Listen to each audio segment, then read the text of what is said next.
सीसीआयच्या कापूस खरेदीवरील मर्यादेविरोधात राळेगाव इथं शेतकऱ्यांचा संताप पाहायला मिळत आहे। हेक्टरी कापूस विक्रीची मर्यादा वाढवावी अशा प्रमुख मागण्यांसाठी शेतकऱ्यांनी बाजार समिती आणि तहसीलदारांना निवेदन सादर केलं आहे। जिल्हा कापूस उत्पादनात अग्रेसर असताना सीसीआयने घेतलेल्या कापूस खरेदीचा हेक्टरी मर्यादेमुळे शेतकऱ्यांमध्ये नाराजी निर्माण झाली आहे।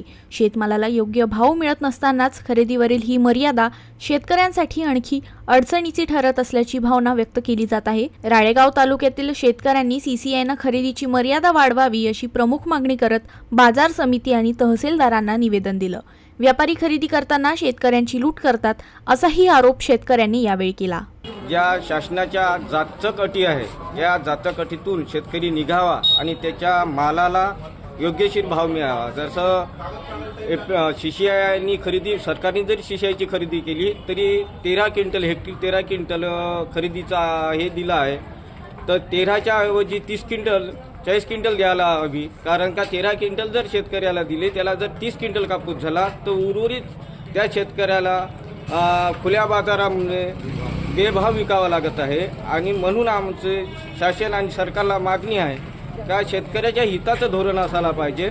हा 13 क्विंटलच्या ऐवजी 30 क्विंटल व्हायला पाहिजे। जसं मागच्या वर्षी 30 क्विंटल हेक्टरी होता, यावर्षी त्यांना 13 केला आहे की शेतकऱ्याला जिवंत ठेवासाठी शेतकऱ्याच्या मौल्यवान त्या कापसाला मौल्यवान भाव मिळाला पाहिजे। जर प्रायव्हेट मार्केटमध्ये गेलं तर त्याची समजा 5,000 6,000पासून त्याची घेवाण चालू आहे। साधारण व्यापारी ते 5 ते 6,000 घेत आहे, तरी तो 8,100 गेला पाहिजे। आणि 8,100 हा भाव मिळण्यासाठी 13च्या ऐवजी 30 क्विंटल हेक्टरी केला पाहिजे अशी शासनाला आणि प्रशासनाला मागणी आहे। मी विकास इंगोले, भारत मोर्चा जिल्हा उपाध्यक्ष, तालुका अध्यक्ष।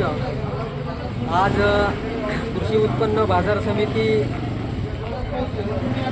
ला एक निवेदन दिलं, तसेच माननीय तहसीलदार साहेब यांना सुद्धा एक निवेदन दिलं। आजच्या निवेदन देण्यामागचा आमचा विषय होता सर की कृषी उत्पन्न बाजार समिती क्षेत्रात शासकीय हमीभाव केंद्र सुरू करणे व शेतकऱ्यांच्या विविध मागण्यांची पूर्तता करणे याबाबतचं हे निवेदन होतं।